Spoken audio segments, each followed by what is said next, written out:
자, 오늘 하나님의 말씀은 성경을 보는 바른 안경이라는 제목으로 하나님의 은혜를 누리길 원합니다. 오늘 보니까 안경을 쓰신 분들이 그리 많지 않아요.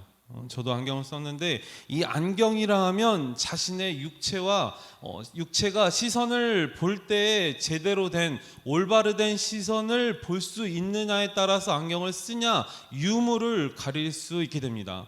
저의 시력이 연약하고 약하다면, 시력이 1.0 아래로 떨어져 있다면 안경을 쓸 수밖에 없어요. 저도 얼마 전에 시력 체크를 해보니까 안경에 도수가 맞지 않아서 이 알을 바꾼 적이 있습니다. 저에게 맞는 도수와 저에게 맞는 안경을 제대로 잘 착용해야만 세상에 하나님께서 주신 하나님의 이 자연의 은혜를, 섭리를 바라볼 수 있게 된다는 겁니다. 그렇다면 우리의 영적인 영안이 잘 하나님의 방법대로, 하나님의 계획대로 안경이 잘 도수가 맞는지 안 맞는지를 오늘 성경을 볼 수 있는 영안이 열려질 수 있는 저와 여러분 되길 간절히 소망합니다. 이 성경을 볼 때 성경의 특징들을 먼저 알길 원합니다. 이 네 가지의 특징 가운데서 첫 번째로 성경의 무호성을 이야기하고 있습니다. 자, 성경의 무호성에 대해서 같이 한번 큰 소리로 읽어보겠습니다. 성경은 시작. 성경은 원래 형태, 신앙, 실천, 역사, 지리, 연대, 과학에 있어 사실과 모순되는 어떤 오류도 없다. 성경은 하나님의 영감으로 된 책이기에 완전히 믿을 만하여 우리를 잘못 인도하지 않으며 확실하고 진실하다. 아멘. 성경의 특성들 가운데 첫 번째는 무호성, 오류가 없다는 것을 이야기하고 있습니다. 두 번째는 성경의 명료성을 말하고 있습니다. 자, 성경을 이해하고 같이 읽겠습니다. 시작. 성경을 이해하고 해석하는데 특별한 도구가 필요하지 않으며 하나님의 도우심을 구하며 순종하기를 원하는 모든 사람은 누구나 읽고 그 의미를 이해할 수 있다. 아멘. 명료하다는 겁니다. 답이 정해져 있다는 거예요. 어디 안에? 성경 안에 답이 있음을 믿음으로 고백하시길 바랍니다. 그렇다면 성경의 특성 세 번째는 무엇입니까? 성경의 필요성이라는 거예요. 목적과 목표를 제대로 둘 수 있는 저와 여러분 되길 소망합니다. 자, 성도들이 같이 한번 읽어보겠습니다. 시작. 성도들이 하나님을 인격적으로 알고 나아가 그분이 우리에게 무엇을 행하셨으며 우리가 무엇을 행하기를 원하시는지 확실히 알기 위해서는 성경이 반드시 필요하다. 아멘. 제가 서두에 뭐라고 말씀드렸습니까? 성경의 목적과 목표라 말했습니다. 목적은 무엇일까요? 오늘 그분이 우리에게 무엇을 행하셨으며 무엇? 구원. 그게 목적이라는 거예요. 하나님이 우리를 향한 목적이라는 거예요. 그리고 또한 하나님이 성경에 대해서 필요성을 말씀하고 계실 때 목표는 또한 무엇인가? 우리가 무엇을 행하기를 원하시는가? 무엇을 행하기를 원하십니까? 영적 성장을 원하고 계신다는 거예요. 여러분들 어린이 전도협회 글 없는 책을 아십니까? 글 없는 책 가운데 5가지 색상 가운데서 유치부 선생님이니까 당연히 아시죠? 네. 그럼요. 다 아시죠? 웃을 게 아니라 다 고개를 끄덕이고 잘 아세요. 네 번째, 이 색깔로 말하고 있는 이 예수 그리스도의 부활, 또한 마지막에 나오고 있는 이 녹색이 말하고 있는 영적 성장, 그리고 또한 구원의 마지막, 구원의 9가지 단계 가운데서 마지막으로 말하고 있는 저희들 온전한 하나님의 구원을 입을 수 있는 저와 여러분 되길 간절히 소망합니다. 그리고 또한 우리가 성경의 특성 가운데서 네 번째, 충족성을 이야기하고 있습니다. 자, 충족성을 같이 한번 읽어보겠습니다. 성경은 시작.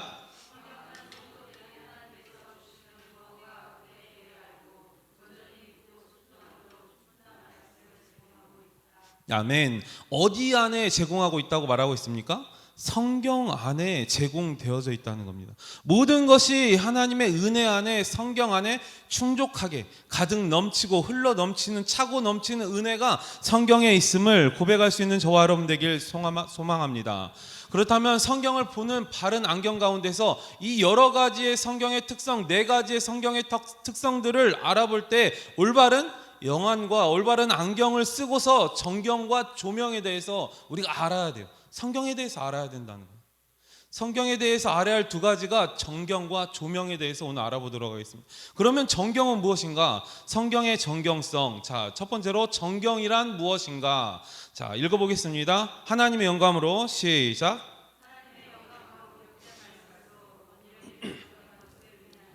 즉 성경에 속하는 모든 책의 목록을 가리킨다. 아멘. 성경의 구약, 3구, 신약 27. 구약 3구, 신약 27. 합쳐서 66권의 성경을 바로 정경이라 우리는 채택하고 있다는 겁니다.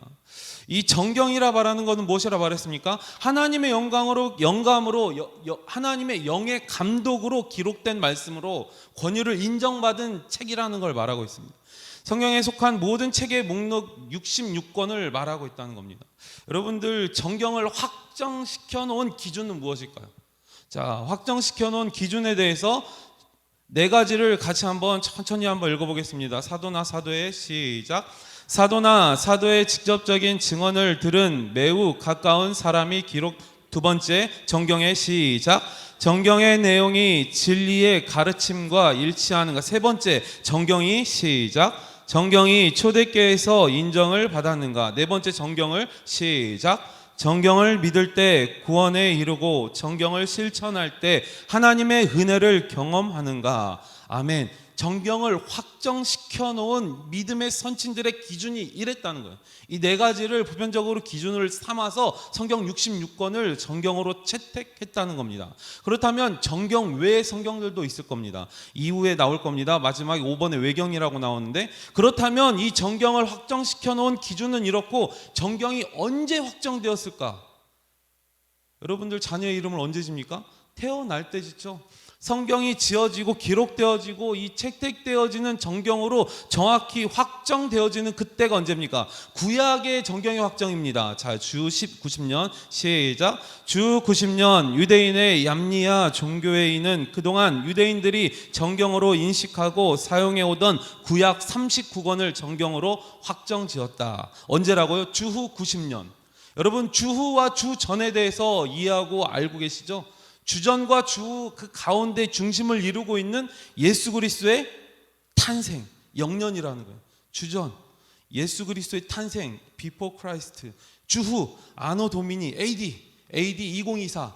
현재를 말하고 있죠. 자, 주전과 주후 가운데서 주후 90년대에 지금까지 바라보고 있던 율법, 유대인들의 율법의 모든 그런 구약의 정경들을 39권으로 정경으로 채택했다는 거예요. 90년에 유대인의 얌니아 종교회의. 그렇다면 신약의 정경은 언제 채택되었을까요? 신약이 주전에 채택되었을 수 있을까요? 주전이란 말은 무엇입니까? 예수님 탄생 이전이란 말입니다. 반말이 아니에요.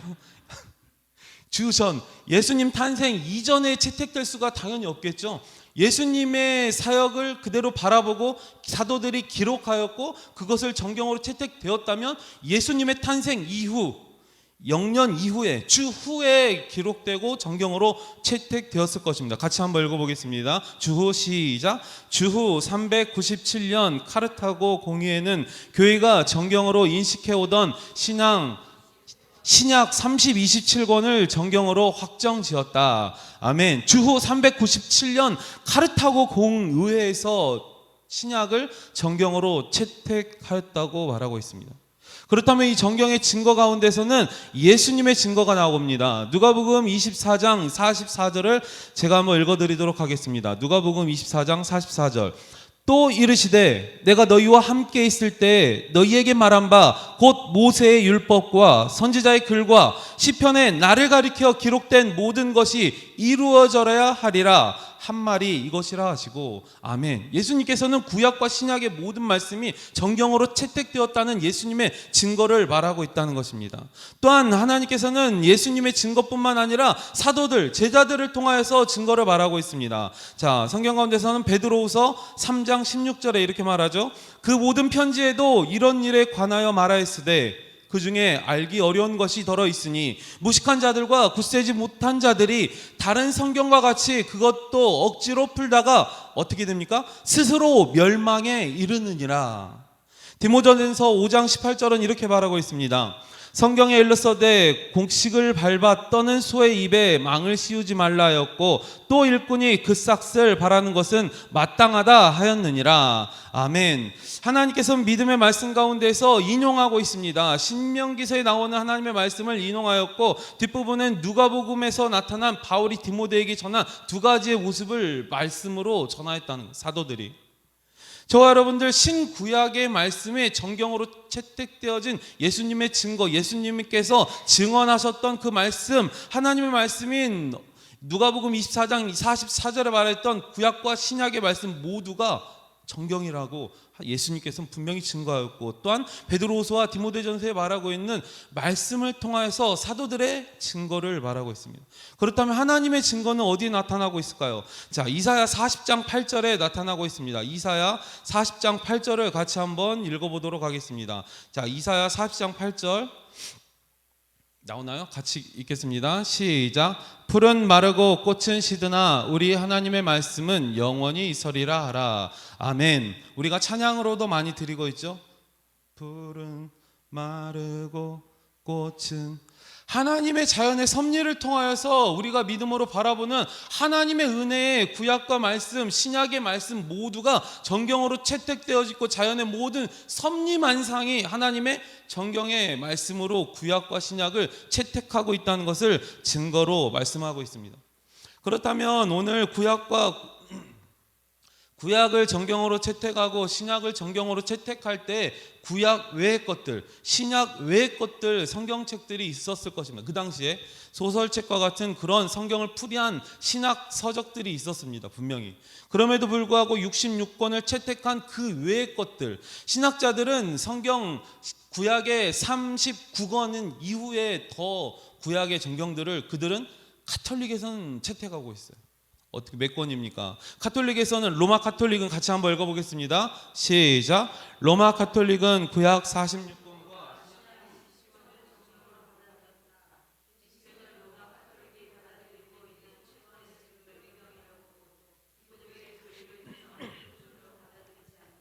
아멘. 오늘 본문 가운데서 말하고 있는, 성경에서 말하고 있는 로마 가톨릭 가운데 말하고 있는 7권의 분배에 대해서 여러 가지 구약의 정경들을 그 회의에서는, 얌리아에서는 채택하지 않고 있다는 겁니다. 그러면 가톨릭에서는 이 66권 외의 성경들을 볼까요, 안 볼까요? 봐요. 사도들의 그 성경이라든가 아니면 구약의 이 정경으로 그들이 채택하고 있는 그 정경들을 읽고 바라보고 있다는 것입니다. 그럼에도 불구하고 이 정경을 우리가 확정하지 않고 이 정경을 배격하는 이유, 그 이유는 무엇일까요? 하나님께서는 이 정경을 통하여서 하나님의 구원의 섭리를 온전히 드러내고, 또한 이 정경을 바라보면서 온전한 믿음의 신앙이 있길 원한다는 겁니다. 그럼에도 불구하고 이 정경, 채택되어진 않는 이 외경들을 바라볼 때는 여러 가지 모순들이 많이 발견돼요. 어떤 모순들이 발견될까요? 미신적인 모순도 나타나게 되고, 또한 그 외경 가운데서 나타나고 있는 좋은 내용들도 있지만 미신적이고 비도덕적이며 황당한 내용들이 수록되어져 있다는 거예요. 바룩의 성경이라든가 아니면은 뭐 여러 가지의 그 외경들을 바라보면은 우리가 이해하지 못하는 것들, 또한 어떤 경우에는 예수님의 인성을 부인하기도 합니다. 예수님의 인성을 부인한다는 것은 사람으로 오신 예수님을 인정하지 못한다는 거예요. 인성을 부인한다는 그런 이유들, 여러 가지, 또한 그 이유들을 통하여서 외경에 나타나고 있는 그들이 말하고 있는 이 외경을 우리는 정경으로 채택하지 않고 잘 읽지 않게 된다는 겁니다. 혹시나 신학적인 부분과 또한 그 당시의 문화를 바라볼 때는 외경을 읽을 수도 있어요. 그럼에도 불구하고 우리가 믿음의 신앙의 믿음의 성장을 위해서는 외경을 잘 보지 않는 게 합당하다. 개신교 종교 헌법에는 그렇게 나와 있다는 거예요. 그래서 외경을 정경으로 채택하지 않았다고 우리는 이해하고 믿어야 된다는 겁니다. 그렇다면 하나님께서는 오늘 정경을 통하여서, 또한 하나님께서 채택한 이 66권을 통하여서 우리들에게 나타나고 있는 삶의 현장을 한번 바라보길 원합니다. 자, 세 번째로 뭐라고 말합니까? 계시, 영감, 조명의 종결성. 자, 첫 번째로 계시는 끝났다. 계시라는 건 무엇입니까? 하나님의 계시라는 거예요. 하나님의 계시는 무엇일까요? 바로 성경의 말씀이라는 거예요. 계시록 마지막 장에 뭐라고 말합니까? 성경의 가감을 분명히 제안하고 있습니다. 성경의 가감, 더할까 뺄까. 성경에 어떤 것들을 더하면 어떻게 됩니까? 네, 맞아요. 모든 성경에 나오는 그 재앙들을 너에게 더한다 말합니다. 성경에 어떤 부분을 빼면, 감하면 뭐라 말합니까? 맞아요. 성명책에서 기록 제어버리는. 저와 여러분들, 이 엄하고 무서운 그런 하나님의 엄중한 말씀 가운데 믿음의 은혜가 있으시길 바랍니다. 그러면서 하나님의 계시는 성경으로 완전히 끝났다 믿음으로 고백하시길 바랍니다. 이 성경 안에 하나님의 계시가 완전히 다 기록되어져 있다는 것을 믿음으로 고백하시길 바랍니다. 두 번째로, 영감도 끝났다. 하나님의 영적인 감독도 끝났다는 것을 말합니다. 성경이 기록되어질 때 어떠한 방식으로 기록되어졌습니까? 하나님의 영감으로 기록된 사도들의 영감, 사도들의 은혜로 기록된 게 바로 성경이라는 거예요. 계시도 끝났다면 영감도 끝나게 되었음을 믿음으로 고백하시길 바랍니다. 장 칼뱅 가운데서는 우리 신학자인 장 칼뱅은 이렇게 말합니다. 한번 잘 들어보시길 바랍니다. 광신자는 지나치게 열심히 신앙생활하는 자가 아니라 성경을 통하지 않고 성령의 직통계시로 하나님의 말씀을 받는다고 하는 자들이다.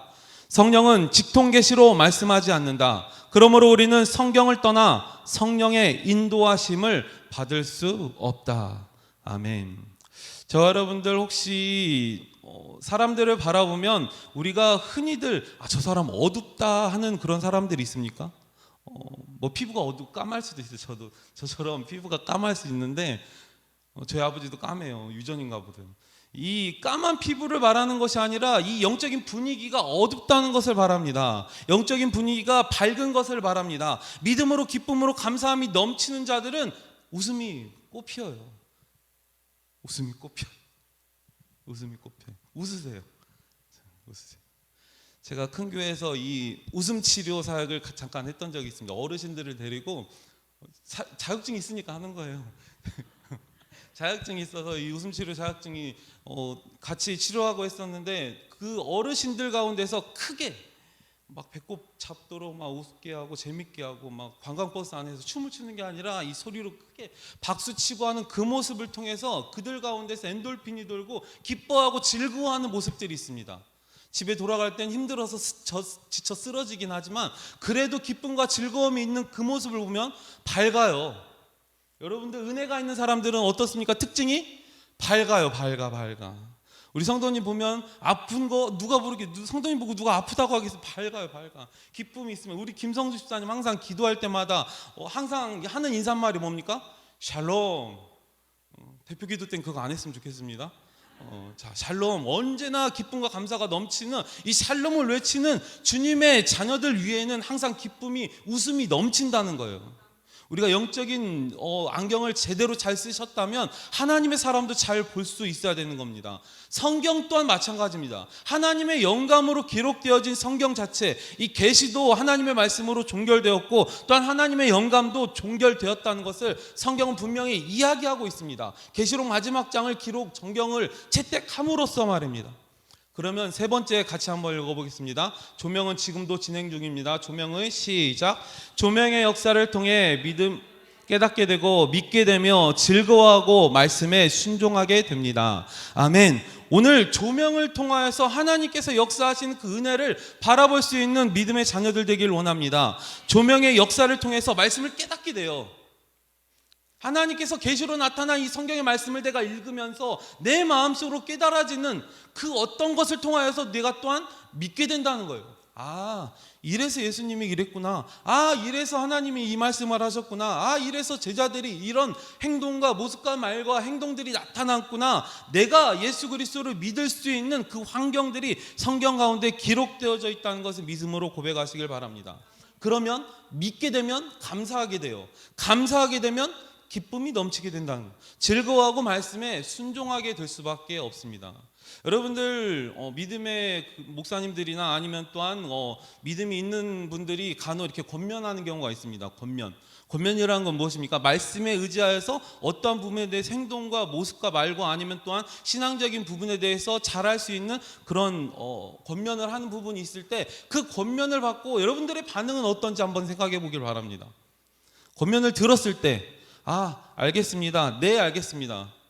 우리 교회 봉사부장님이 잘하는 말, 네 목사님, 아니오가 없어요. 아니오가 없어요. 네 목사님, 네 권사님, 네 집사님, 네 성도님, 네. 비록 마음에 불편하고 어려움이 있다 할지라도 이런 분들과는 다릅니다. 제가 기도해 볼게요. 기도해 볼게요. 일단 기도해 볼게요는 생각이 다르다는 거예요. 생각이 다르다는 것을 표현하고 나가는 겁니다. 기도해 보겠습니다. 나와 생각이 다르니 하나님께서 특별히 나에게 영감을 주거나 아니면 기도 가운데 특별한 응답이 있다면 순종할게요. 그게 아니라는 거예요. 말씀 가운데 먼저 순종할 수 있는 저와 여러분 되길 소망합니다. 그 순종의 기준이 어디라고요? 바로 성경 가운데 있다는 것을 고백할 수 있는 저희들 되길 소망합니다. 그러면 조명의 역사를 한번 바라보겠습니다. 조명이란 단어는 도대체 조명을 계속 말하고 있는데 조명에 대해서 다시 한번 정리해 보도록 하겠습니다. 자, 천천히 끝까지 한번 꼭 기억해야 한다까지 한번 읽어보겠습니다. 시작. 우선적으로 하나님의 주권에 달려있다. 우리가 노력한다고 해서 얻을 수 있는 것이 아니다. 그러나 하나님의 자녀라면 누구나 이러한 조명을 힘을 수 있음을 분명하다. 조명을 통해 말씀을 깨닫게 되고 믿게 되며 즐거워하고 말씀에 순종하게 된다. 조명의 역사는 특별한 성도에게만 나타나는 것이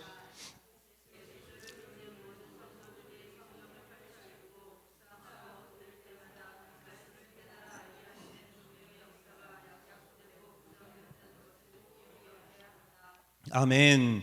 조명의 모든 역사는 마지막 줄에 말하고 있는 것처럼 조명의 역사가 약속되고 보장되었다는 것을 꼭 마음속에 새길 수 있는 저희들 되길 원합니다. 특별한 성도만이 믿음의 조명을 받는 게 아니라는 겁니다. 믿음이 있는 자들이 하나님의 말씀을 믿고 나아갈 때 하나님의 조명을 볼 수 있다는 거예요. 하나님의 역사, 하나님의 기적을 볼 수 있다는 것을 분명히 이야기하고 있습니다. 그렇다면 조명의 일반적인 원칙 두 가지가 있습니다. 하나님께서 요구하신 일반적인 원칙은 바로 이런 부분의 내용의 말씀에 합당할 겁니다.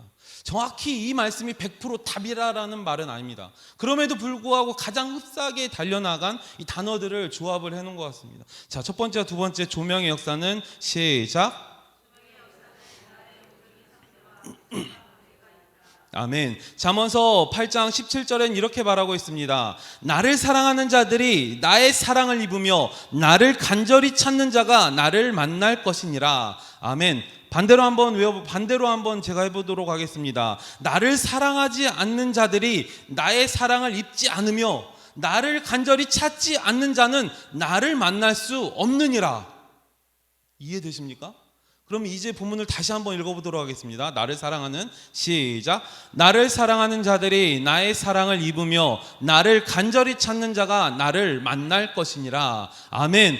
하나님을 사랑하는 자들이 하나님의 사랑을 입을 수 있다는 것입니다. 하나님을 찾는 자만이 하나님의 은혜를 입을 수 있음을 믿음으로 고백하시길 바랍니다. 두 번째로 조명의 역사를 시작. 조명의 역사를 힘입기 위해서는 하나님의 말씀에 깊이 사랑해야 한다는 것입니다. 아멘. 하나님께서는 잠언서 2장 2절 6절 가운데서 나타나고 있는 하나님의 조명, 바리새인과 서기관들은 하나님의 말씀을 연구하고 실천하는 적용하는 사람들이었으나 그들의 가장 치명적인 문제는 조명의 역사를 힘입지 못했어요.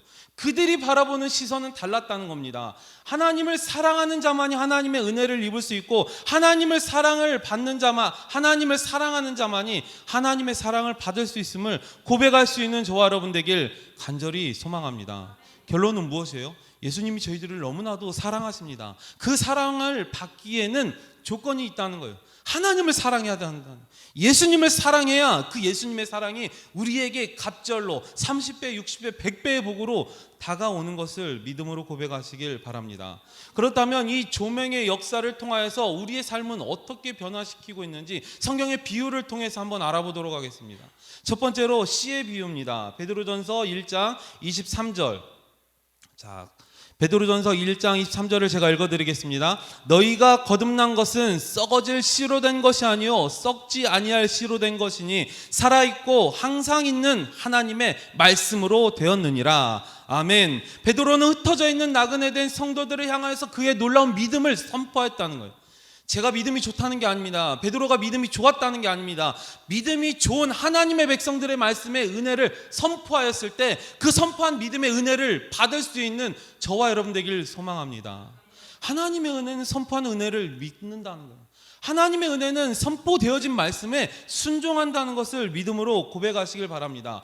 뿌려진 씨앗에 대해서 그 뿌려진 씨앗을 믿음으로 고백할 수 있는 저와 여러분 되길 소망합니다.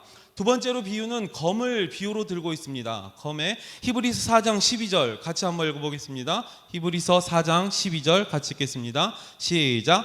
하나님의 말씀은 살아있고 활력이 있어 좌우의 날선 어떤 검보다 예리하며. 아멘. 하나님의 혼과 영과 및 관절과 골수를 찔러 쪼개기까지 하며. 아멘. 하나님의 은혜의 말씀이 성령의 검이 되어서 우리들의 심령 골수를 찔러 쪼개기까지 한다는 거예요. 여러분들 부검을 해보신 적 있습니까? 의사들만 하는 거죠. 저는 부검은 아니더라도 그 시체를 닦아본 경험이 있습니다. 알코올로 아르바이트 삼아서 이것저것 해봐야죠. 젊었을 때는 여러 가지를 해봤습니다. 몇 구 안 닦아봤어요. 몇 구 닦아봤는데 이렇게 개복된 부검을 해본 시신들이 있고 부검을 하지 않은 그것들이 있는데 보면은 달라요. 이 교통사고 난 사람과 아니면은 뭐 온전히 아까 말씀드렸듯이 이 얼굴이 환한 얼굴이 있어서 돌아가신 분이 있는가 하면 어둠이 있는 갑작스럽게 급변하게 돌아가신 분들이 있어요. 여러분들의 심령을 찔러 가른다고 생각해 보세요. 그렇다면 여러분들의 마음을 다 갈랐을 때 그 갈른 가운데 무엇이 남아 있을까? 혹시 장담할 수 있는 분? 저는 말씀이 있습니다. 저는 믿음이 있습니다. 사랑이 있습니다. 아멘 하시길 바랍니다. 내 마음 가운데서 내 가슴을 열었을 때 하나님의 사랑이 내 안에 있어야 돼요. 성경의 말씀을 통하여서 여러분들에게 제가 선포하는 이 말씀 가운데 내가 찔림이 있다. 목사님은 또 나를 생각하면서 분명히 이거 말씀 생각하면서 그 사건 생각하면서 이야기했을 거야. 분명히 기록했을 거야. 절대 아니라는 거예요. 제가 권사님의 모습을, 집사님의 모습을 어떻게 이 낱낱이 이 많은 성도들 가운데에서 이 400석이 넘는 이 자리에서 제가 선포할 수가 있겠습니까? 어떻게 창피하게 그 성도들의 모습들을 낱낱이 파헤칠 수 있어요? 절대 아니라는 거예요. 하나님의 은혜대로 말씀을 준비하다 보면은 그 영혼을 위한 하나님의 은혜의 말씀임을 기억하시길 바랍니다. 검으로 찔러 쪼개어서 그 말씀이 그 안에 담겨지길 원한다는 겁니다. 세 번째 비유를 보면 식물을 나타내고 있습니다. 베드로전서 2장 2절에 이렇게 말합니다. 갓난 아기들 같이 순전하고 신령한 젖을 사모하라. 이는 그로 말미암아 너희로 구원에 이르도록 자라게 함이니라. 하나님의 젖, 신령한 젖을 사모할 수 있는 저희들 되길 소망합니다. 하나님의 말씀으로 저희들이 새로 태어나고 또한 하나님의 말씀으로 성장되어지는 믿음의 은혜가 있으시길 바랍니다. 어린 아이 때 여러분 갓난 아이가 태어났는데 뭐 짜장면을 먹는다던가 닭다리를 뜯는다던가 그런 아이들이 있을까요? 아이에 맞춰서 유아식을 시작하고 밥도 미음으로 먼저 시작하고 또한 이유식을 시작한 다음에 그 다음에 무슨 간식을 주던가 이렇게 과일을 주던가 합니다. 여러분들 영적인 어린 아이들에게 필요한 하나님의 은혜의 말씀을 쪼개서 잘 어린아이 다독거리듯 오늘 성경의 비유로 말씀한 것처럼 어머니의 젖을 사모하는 것처럼 그 하나님의 꿀과 같은 하나님의 말씀을 마음속에 담을 수 있는 저희들 되길 소망합니다. 에레미야 15장 16절에선 또한 이렇게 말하고 있습니다. 만군의 하나님 여호와여 나는 주의 이름으로 일컬음을 받은 자라. 내가 주의 말씀을 얻어 먹었사오니 주의 말씀은 내게 기쁨과 내 마음의 즐거움이니오다. 내 마음의 기쁨과 즐거움을 성경은 이야기하고 있습니다. 또한 마태복음 4장 4절에선 이렇게 말하고 있습니다. 예수께서 대답하여 이르시되 기록되었으되 사람이 떡으로만 살 것이 아니요 하나님의 입으로부터 나오는 모든 말씀으로 살 것이니라 하느니라. 아멘. 하나님의 말씀으로 어머니의 젖과 같은 하나님의 기쁨과 즐거움이 넘치며 하나님의 말씀으로 승리할 수 있는 그 말씀의 비유가 누구에게 있어야 돼요? 누구에게 조명돼야 돼요? 믿음이 있는 저와 여러분들에게 있으시길 바랍니다. 하나님을 믿는 믿음으로 하나님의 조명이 많아져야 돼요. 조명의 간증이 넘치시기를 바랍니다. 네 번째로는 불과 방망입니다. 불과 방망이 예레미야 23장 29절 말씀. 자, 23장 29절 말씀 같이 한번 읽어보겠습니다. 시작. 여호와의 말씀이니라. 내 말이 불같지 아니하냐. 바위를 쳐서 부서뜨리는 방망이 같지 아니하냐. 아멘. 자, 여러분들 아까 말씀드렸듯이 검으로 말씀의 조명이 나타나듯이 불과 방망이로 내 마음의 심령을 두들겨 팬다는 거예요. 내 마음의 심령의 말씀으로 성령의 말씀으로 방망이와 같이 불과 방망이로 두들겨 팰 때 하나님의 은혜의 방망이를 들지 이전에 하나님의 은혜의 말씀대로 순종할 수 있는 저희들 되길 소망합니다. 간증 많이 하시잖아요. 힘들고 즐겁고 기쁨의 간증보다 힘들고 어려운 간증들이 더 많아요. 여러분들 혹시 오륜교에서 하는 다니엘 기도회라고 아시나요? 거기에 보면 거의 90% 이상이 그 간증하는 분들이 힘들고 어려운 간증이 먼저 나타나고 그리고 마지막에 한 문장으로 끝납니다. 그럼에도 불구하고 주님이 하셨습니다. 대부분의 간증이 그래요.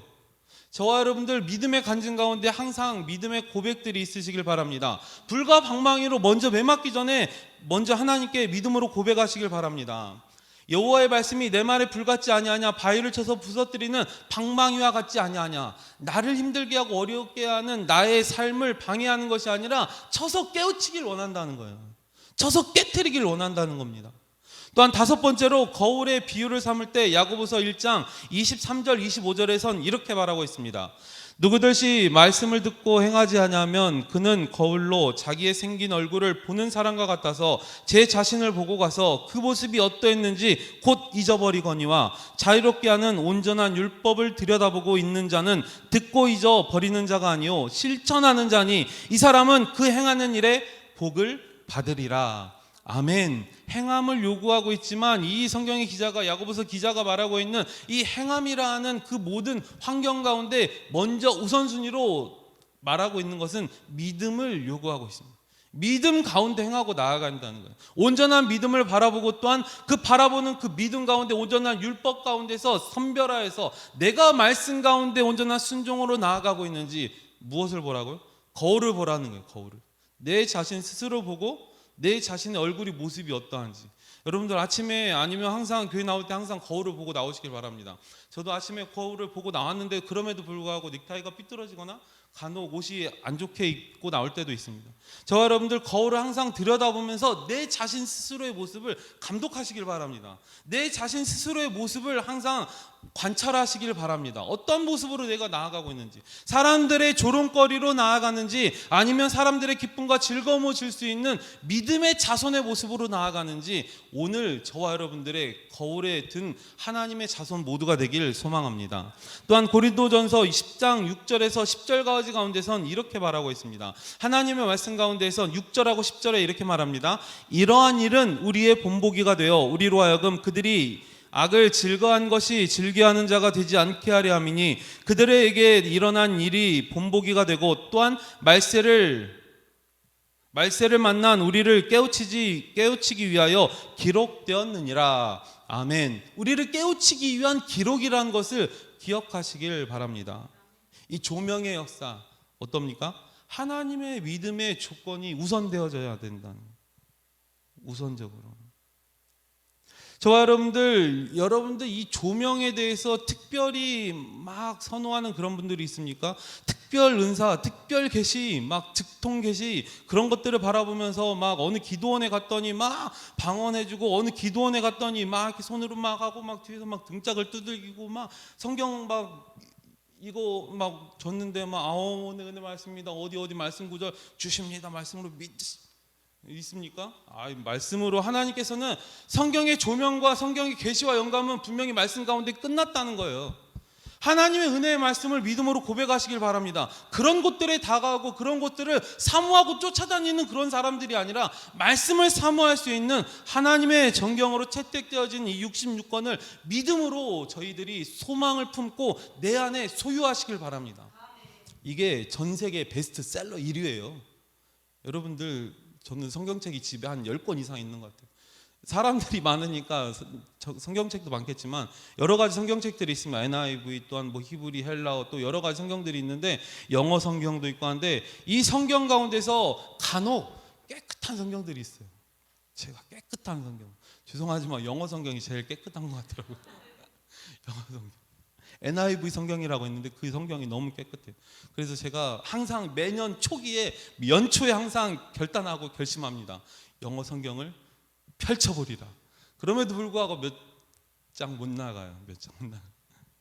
저와 여러분들 오늘 보는 하나님의 성경을 정경 66권을 바라볼 수 있는 하나님의 바른 안경을 끼우시길 바랍니다. 영안이 밝아져야 된다는 거예요.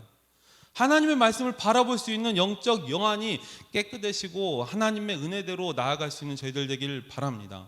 하나님께서 채택한 이 66권의 정경을 믿음으로 소망으로 내 안에 소유할 수 있는 저와 여러분 되길 소망합니다. 하나님의 말씀을 내 안에 소유한다면 자연스럽게 나타나요. 조명되어진다는 거예요. 내 안에 있는 하나님의 성령의 은혜대로 내 안에 거주하시는 성령님의 주장하심 따라서 성령 충만함의 은혜가 내 삶의 말과 생각과 행동으로 조명되어지는 저와 여러분 되길 간절히 소망합니다. 그게 율전교회 성도라는 거예요. 나는 율전교회 성도다. 성경을 내 안에 소유할 수 있는 하나님의 믿음의 자손 모두가 되길 간절히 소망합니다. 기도하겠습니다.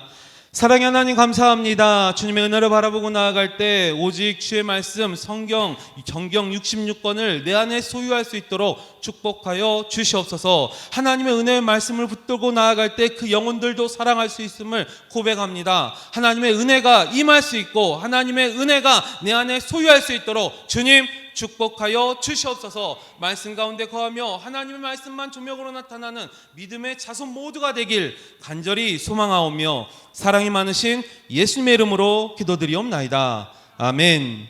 오늘 이 시간 말씀을 생각하며 기도하는 시간 갖기를 원합니다. 하나님의 은혜를 보기를 원합니다. 이렇게 고백하는 것이 아니라 하나님, 내가 하나님의 은혜를 누리며 하나님의 은혜를 조명할 수 있도록 하나님 저를 사용하여 주시옵소서. 이런 고백이 있길 원합니다. 하나님, 제가 연약한 부분이 있습니까? 몸의 육체에 약한 부분이 있습니까? 하나님, 시력이 좋지 않습니까? 관절이 좋지 않습니까? 하나님, 저의 심령을 붙들어 주시옵소서. 영육간의 강건함을 도와주셔서 내 안에 성경을 소유할 수 있도록 주님 축복하여 주시옵소서. 말씀이 검이 되어 나의 육신을 치료케 하시고 회복케 하여 주시옵소서. 마른 뼈가 살아나는 기적의 역사가 나부터 느낄 수 있도록, 나부터 소유할 수 있도록 주님 축복하여 주시옵소서. 이렇게 하나님의 은혜의 말씀을 붙들고 소유할 수 있도록 다 함께 기도하고 나아갑니다.